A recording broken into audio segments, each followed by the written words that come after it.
Livro de Filipenses, capítulo 3.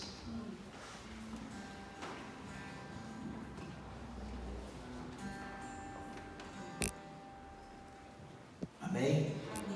Livro de Filipenses, capítulo 3, os versículos 7 e o versículo 8, que nos diz: mas o que para mim era lucro, isto considerei perda por causa de Cristo. Sim, deveras considero tudo como perda por causa da sublimidade do conhecimento de Cristo Jesus, meu Senhor, por amor do qual perdi todas as coisas e as considero como refúgio, fala comigo, para ganhar a Cristo. Amém? Amém? Vamos ter a palavra de oração. Pai, em nome de Jesus, Espírito Santo de Deus, eu quero pedir nessa noite que o Espírito Santo dá fé e inundar cada coração, Senhor, com uma determinação, com uma convicção que talvez você nunca tenha provado. Pai, em nome de Jesus, tira do nosso meio os anseios com o dia de amanhã, porque o amanhã te pertence. Traz nesse momento toda a mente cativa à tua palavra e vem nos ministrar segundo o teu Santo Espírito, segundo a tua santa palavra.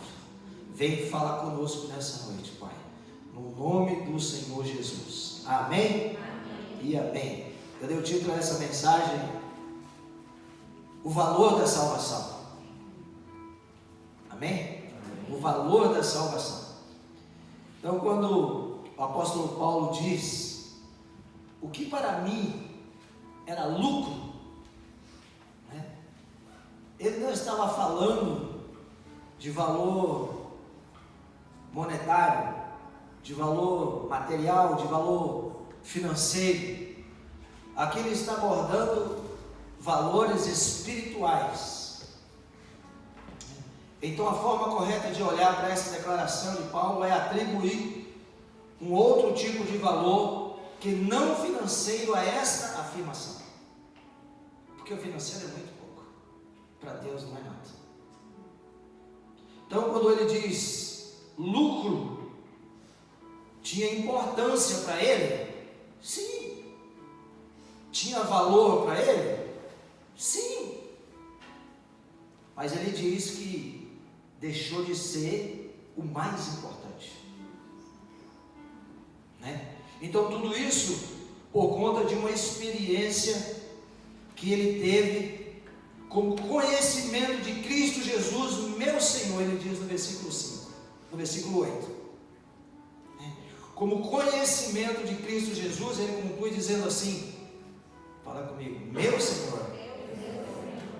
Mas ele acrescenta aqui uma palavra que eu gostei, que ele fala assim: sublimidade do conhecimento de Cristo. É isso? Então essa sublimidade significa manter-se sobre, se sobressair, se destacar, estar acima, ser superior em autoridade ou poder. É isso que ele está falando, que agora é o que Cristo é na vida dele. Então Paulo está dizendo, por causa do conhecimento daquilo que sobressai a todas as coisas na vida dele. Ele fala em minha vida. Cristo Jesus, nosso Senhor. Então Paulo apresenta o lugar de Cristo na sua vida. Agora, aquele que sobressai, aquele que se sobressai a tudo, entrou na vida de Paulo. Ele está falando, aquele que se sobressai a tudo, entrou em minha vida e se tornou o mais importante para mim, e as outras coisas perderam a sua total importância. Então, diante da importância que ele passou a ter, Paulo não está falando de um assunto só, um assunto exclusivo aqui nesse texto. Se você olhar o versículo 8, ele diz: considero tudo como perda. Ele não está falando considero tal coisa, ele fala tudo como perda. Agora, se nós olharmos os versículos 4, 5 e 6, nós entenderemos melhor esse contexto da caminhada de Paulo aqui com Deus. Vamos ler os versículos 4, Filipenses 3, os versículos 4, 5 e 6. Bem que eu poderia confiar também na carne. Se qualquer outro pensa que pode confiar na carne, eu ainda mais. Circuncidado ao 8º dia, da linhagem de Israel, da tribo de Benjamim, hebreu de hebreus, quanto à lei, fariseu, quanto ao zelo, perseguidor da igreja, quanto à justiça que há na lei, irrepreensível. Olha só, no versículo 4, ele fala assim: confiar na carne. Significa que aquele que se exalta das suas habilidades, daquilo que ele pode fazer e produzir unicamente por si mesmo. Por isso que no final do versículo 4, ele diz assim: eu ainda mais. Ele está dizendo, em outras palavras, eu sou melhor do que qualquer um de vocês. Nos versículos 5 e 6, tem uma lista pelo qual ele faz essa declaração. E começa dizendo: circuncidado ao 8º dia. Em outras palavras, ele está dizendo: sou alguém que começou cedo e sei tudo sobre a fé, aquilo que vocês acham que sabem. Mas Paulo continua e depois ele diz: da linhagem de Israel, da tribo de Benjamim, hebreus de hebreus. Em outras palavras, eu venho de gerações daqueles que serviram a Deus. Eu venho de gerações de servos de Deus. Então, se vocês se acham grande, ele está falando assim: eu mais ainda. Aí ele entra com outra declaração: quanto à lei, fariseu. A gente vê nos evangelhos que Jesus chamou um tipo de gente de fariseu e hipócrita. E a gente precisa entender sobre isso, né? Mas os fariseus eram uma seita dentro do judaísmo que cumpria severamente a lei, né? Mas hoje eu vou dizer assim, seriam alguns que nós chamávamos de devotos, né? E ele acrescenta a esta lista a única coisa que ele se envergonhava agora. Ele diz: quanto ao zelo, perseguidor da igreja. Por que Paulo fazia isso?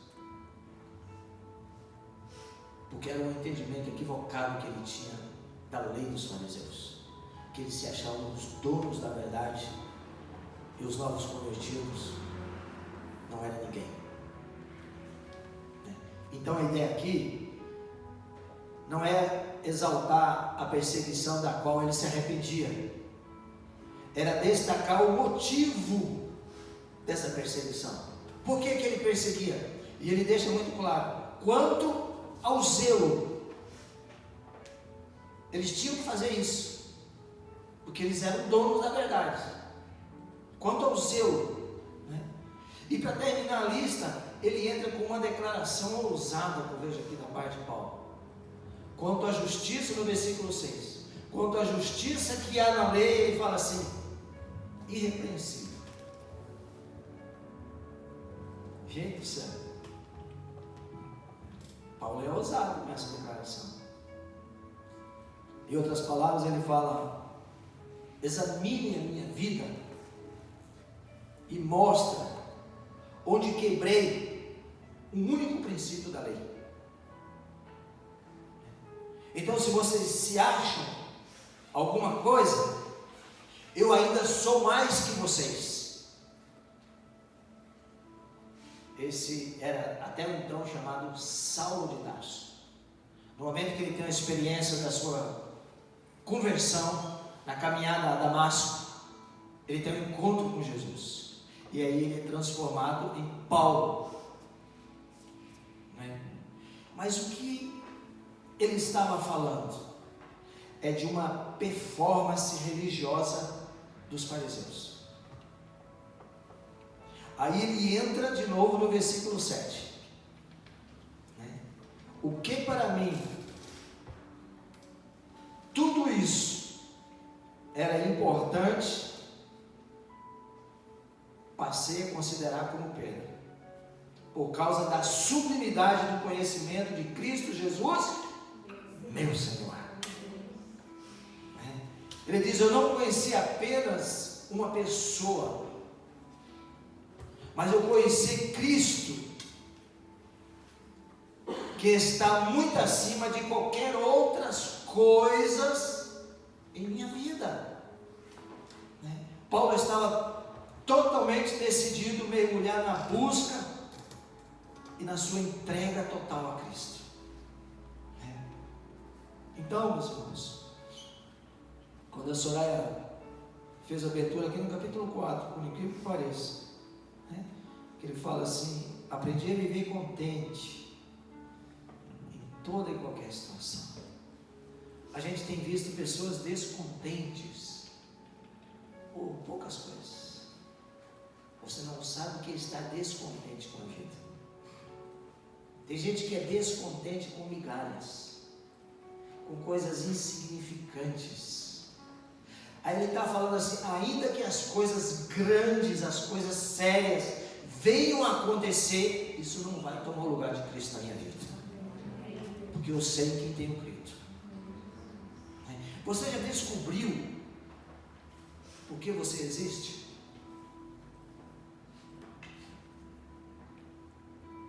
Então eu vou te mostrar na Bíblia por que você existe. Abre lá no livro de Atos, capítulo 17, versículo 27. Vou te mostrar por que você existe. Atos 17, 27.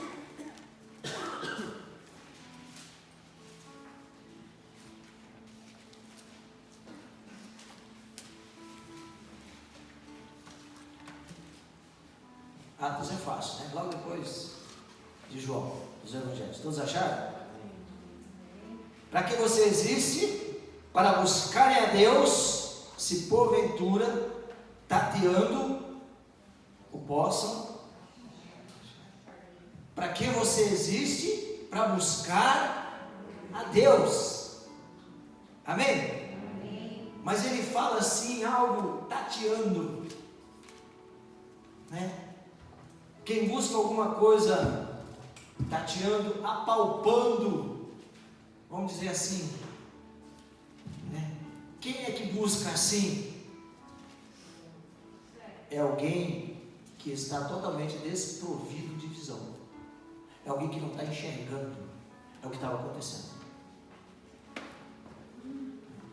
Então ele diz tateando, ou seja, apalpando, né? Então Deus nos criou com um único propósito de buscá-lo, porque Ele queria que nós o encontrássemos. E embaixo ali, Ele vai dizendo: sou eu que dou vida. Eu até fiz abertura esses dias desse texto aí. Sou eu que dou vida, que dou respiração e tudo mais. Mas vocês andam apalpando porque vocês estão no escuro. Vocês andam tateando.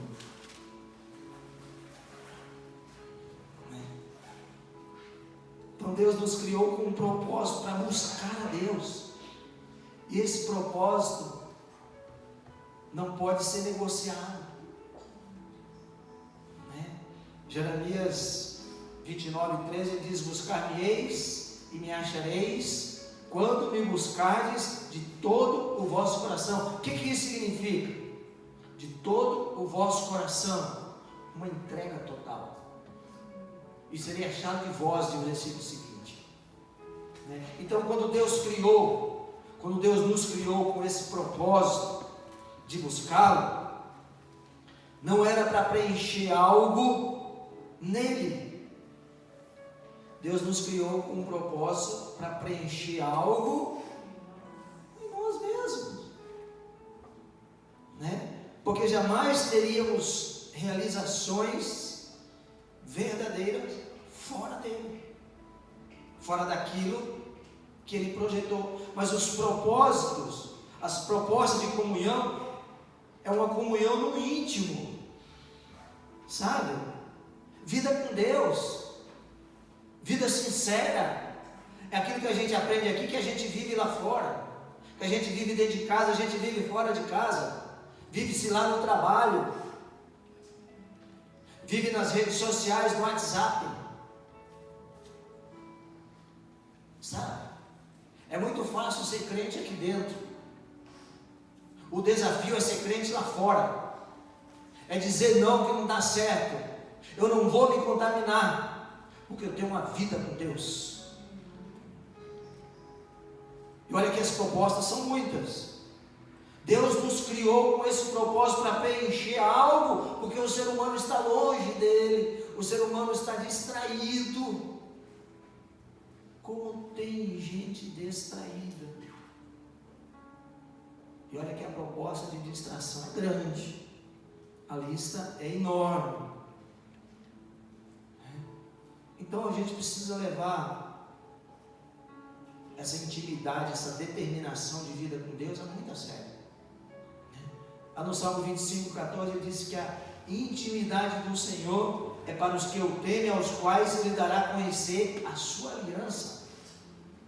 Salmo 25:12. A intimidade do Senhor, ele está deixando muito claro, é para os que o temem, aos quais ele dará a conhecer a sua aliança. Então, por exemplo, quando Adão pecou, Deus colocou Adão e Eva lá no jardim, tudo aí, comando. Então veja assim, que a primeira pergunta de Deus foi: o que você fez, Adão? Adão, onde você está? Porque Adão se escondeu. É assim que o homem faz.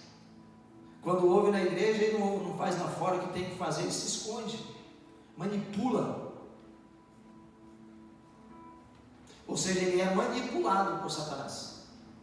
Mas o servo de Deus tem que ser essa convicção de Paulo: eu não vou negociar isso, né? Então Deus estava perguntando, eu vou dizer assim, para Adão: olha, Adão, o problema não é o que você fez, Adão.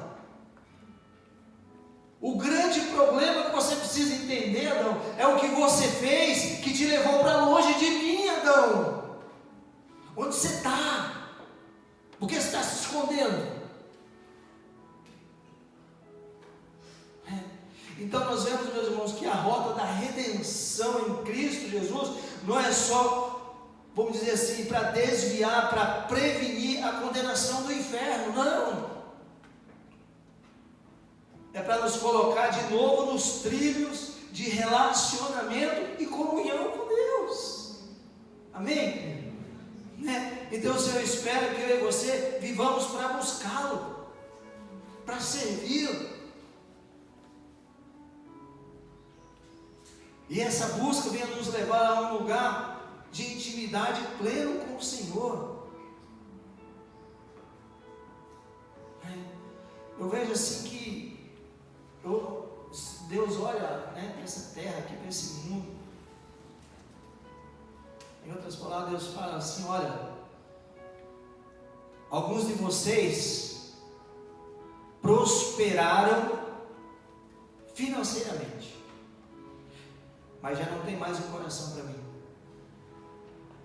Alguns de vocês prosperaram profissionalmente e já não se lembra mais de mim. Alguns de vocês estão tão ocupados que não tem mais tempo para mim.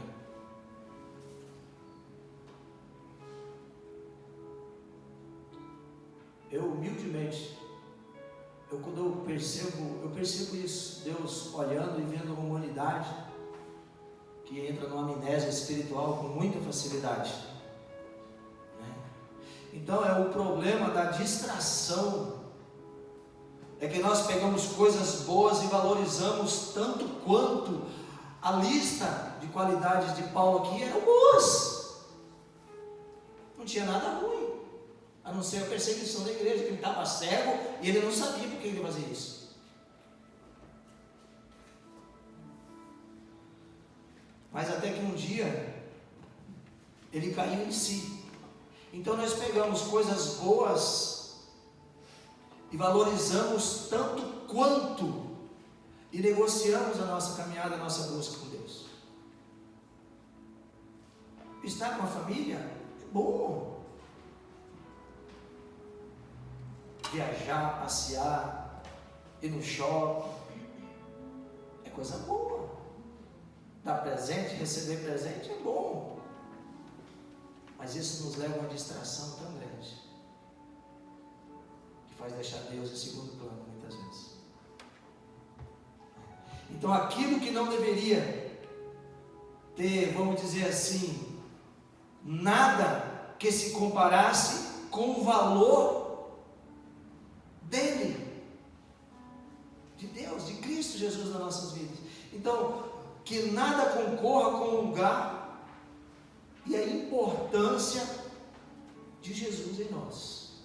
Que nada concorra com o lugar de importância de Cristo em nossas vidas, né?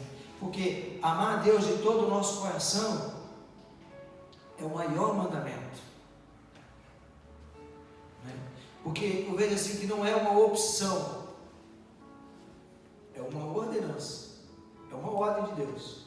Amar a Deus de todo o nosso coração, de toda a nossa força, de todo o nosso entendimento. Agora, uma maneira de lidar com a ordem, né? Porque o que Deus quer não é apenas que eu buscasse, que o povo buscasse, e sim que quiséssemos buscar. Essa é a grande diferença. Uma coisa é você buscar, a outra é querer buscar, ter vontade de buscar, criar expectativa assim da palavra, sabe? O povo, Deus quer isso, ver o seu povo o buscando de todo o coração, como Jeremias fala, de todo o coração. O povo quisesse buscar. Nós precisamos desejar isso, buscar ao Senhor. Por quê? Porque o projeto final é consertar as nossas vidas. Porque a Bíblia diz que todos pecaram, estão afastados da presença gloriosa de Deus. E o salário do pecado é a morte. E como estão distraídos, eles estão à beira do abismo sem saber, né? Então Deus está chamando para um projeto de conserto. Paulo entendeu isso com muita clareza. Então Deus nos ajuda a entender o que porventura venhamos deixar pelo caminho, pela caminhada. Quantas coisas a gente precisa abrir mão para ter uma vida com Deus, e são coisas sem importância. Basta a gente se ajustar a nossa vida ao novo estilo de vida com Deus. Só isso. Fala para a pessoa aí, só isso, Deus, aguenta firme aí. Só isso.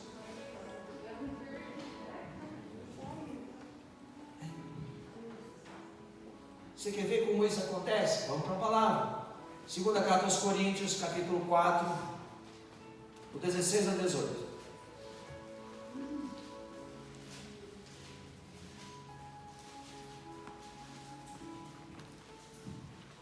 Segunda carta aos Coríntios, capítulo 4, 16 em diante.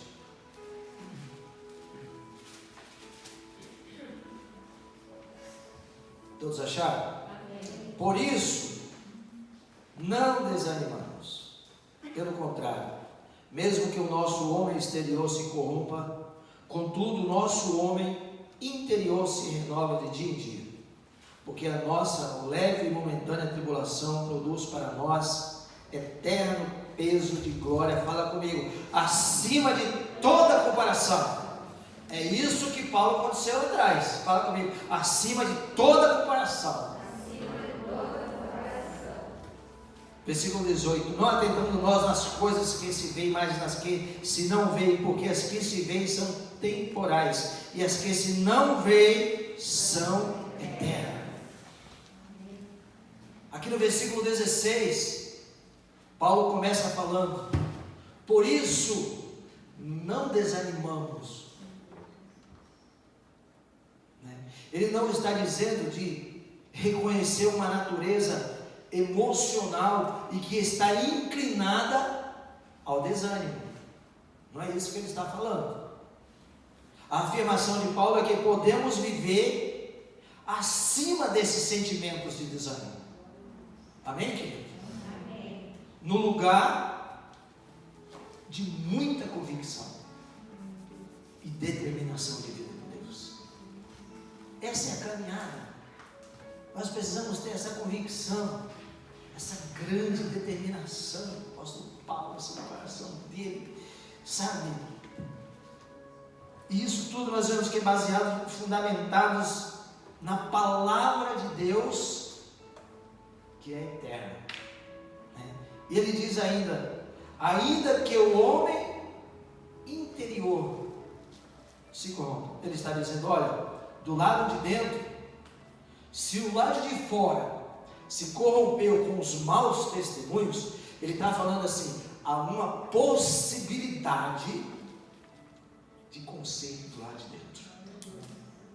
E não é o remédio que você pensa que vai consertar essas coisas na sua vida. É o seu posicionamento de vida com Deus. Eu não ia nem citar. Vou falar um. Está aqui o Jardel e a Andressa. Eles vão casar sábado. Glória a Deus, amém? Palmas para esse casal, gente. Decisão maravilhosa. Isso é um concerto exterior e interior. E casamento, eu não posso falar porque a mensagem do casamento é sábado, né? Mas é muito mais do que assinar um papel. O casamento é muito mais do que algo espiritual estabelecido por Deus. O casamento não é assinar um papel. Assinar um papel qualquer um assina. Eu quero ver cumprir os votos até o fim. Na alegria, na tristeza, na saúde, na doença, na riqueza, na pobreza, até que a morte nos separe. Vida com Deus é a mesma coisa. Eu fiz uma aliança com dentro, não é que está no anel, no dedo, é a aliança por dentro. A aliança é aquilo que não tem fim. Essa é a convicção de caminhada com Deus, de propósito de vida nova com Deus. Nós vamos consertar a nossa vida. O negócio aqui está errado. Vamos consertar. Então, eu vejo assim que Paulo começa com essa afirmação, olha, por isso não se desanime, ainda que porventura tenha falhado, ainda que porventura tenha errado, ainda que porventura tenha caído, tenha pecado. Ele continua dizendo assim, ó, o nosso homem interior se renova de dia em dia,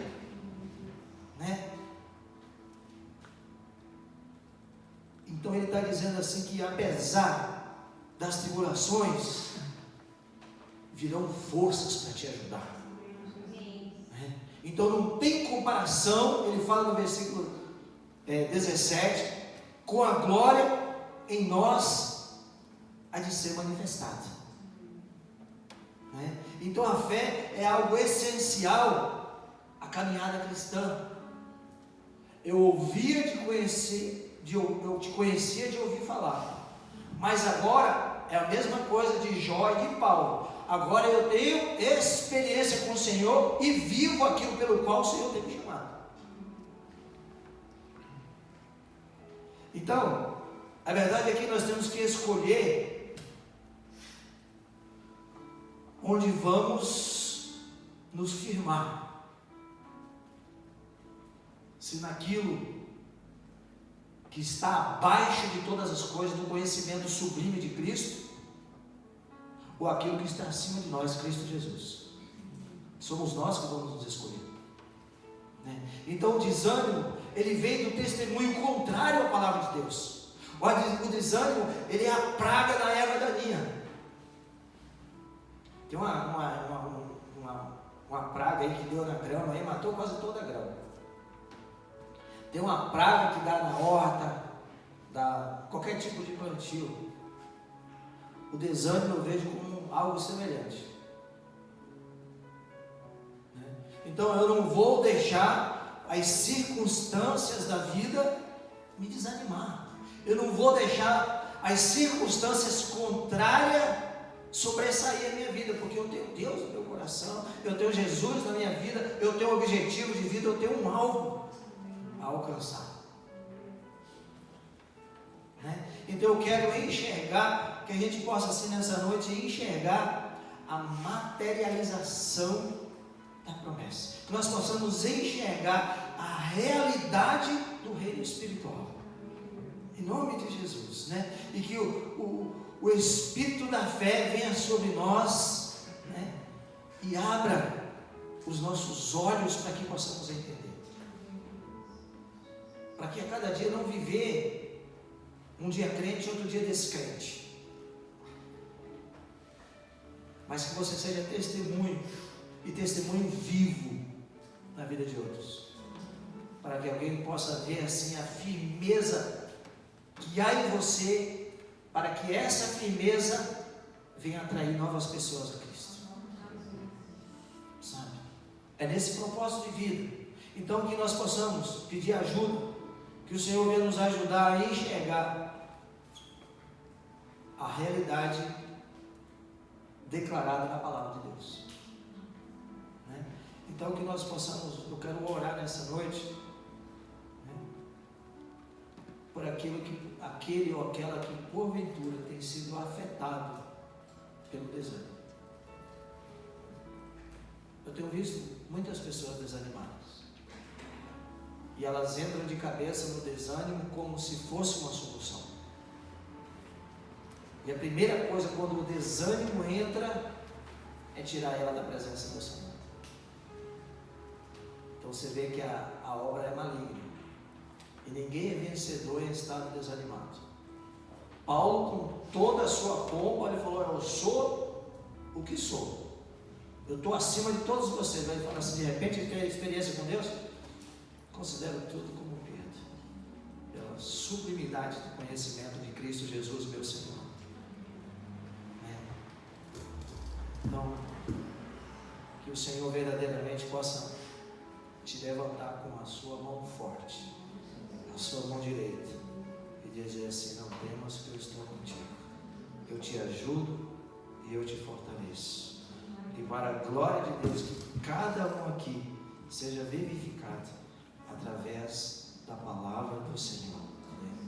Nunca esqueça que o mais importante é a sua salvação. Por isso que você tem que ter essa determinação. Quando Paulo descobriu isso, o homem ficou totalmente possuído pelo Espírito da fé, se é assim que eu posso dizer. Eu confesso para vocês que eu me senti assim, quando eu conheci a palavra de Deus, que eu comecei a ler. Esses dias a Ana fez a leitura nesse texto, no 7 e no 8. Aí eu comecei a ler mais profundo, e comecei a olhar, né? Falei: poxa vida, considero tudo como perda pela sublimidade, conhecimento de Cristo Jesus, meu Senhor. Eu disse: ô Paulinho, eu também, cara. Chega lá, vou falar, sabe aquela experiência que tu escreveu lá? Eu também. Às vezes a gente se apega a tantas coisas, sabe, irmãos? O fim da nossa vida vai ser tudo bom. Sabe? E a gente perde o alvo com tanta frequência, com tanta facilidade, com tanta distração. Mas que essa noite eu quero profetizar que o Espírito Santo da fé possa tomar o seu coração, que você precisa entender. Se eu pudesse abrir a mente de cada um e colocar um chip falando exclusivamente sobre a importância da sua salvação, que é o mais importante na sua vida, eu faria isso. E as coisas que você tem que caminhar com Deus. Mas eu não posso. Eu posso ministrar a palavra, agora as decisões cabem a cada um de nós, a mim e a você. Um dia eu entreguei a minha vida para Jesus. E essa foi a maior decisão da minha vida. Porque eu entendi o preço que foi pago para que eu fosse salvo. Você precisa entender o preço que foi pago pela sua salvação. Então não brinque com Deus. E também não brinque com o diabo. Tenha uma convicção de fé e esteja determinado a uma vida plena com o Senhor. Buscar-me-eis e me achareis quando me buscareis de todo o vosso coração. Entrega total. Considera tudo, porque eu entendi. Considera tudo como perda, porque eu entendi que a salvação é a sublimidade da minha vida. É nesse propósito que nós temos que caminhar. Eu quero orar com você nessa noite em nome de Jesus. Eu veio ter lançado desânimo, lançado espírito de derrota, mas a palavra deixa claro que em Cristo nós já somos mais do que vencedores. Vamos ter a palavra de oração em nome de Jesus.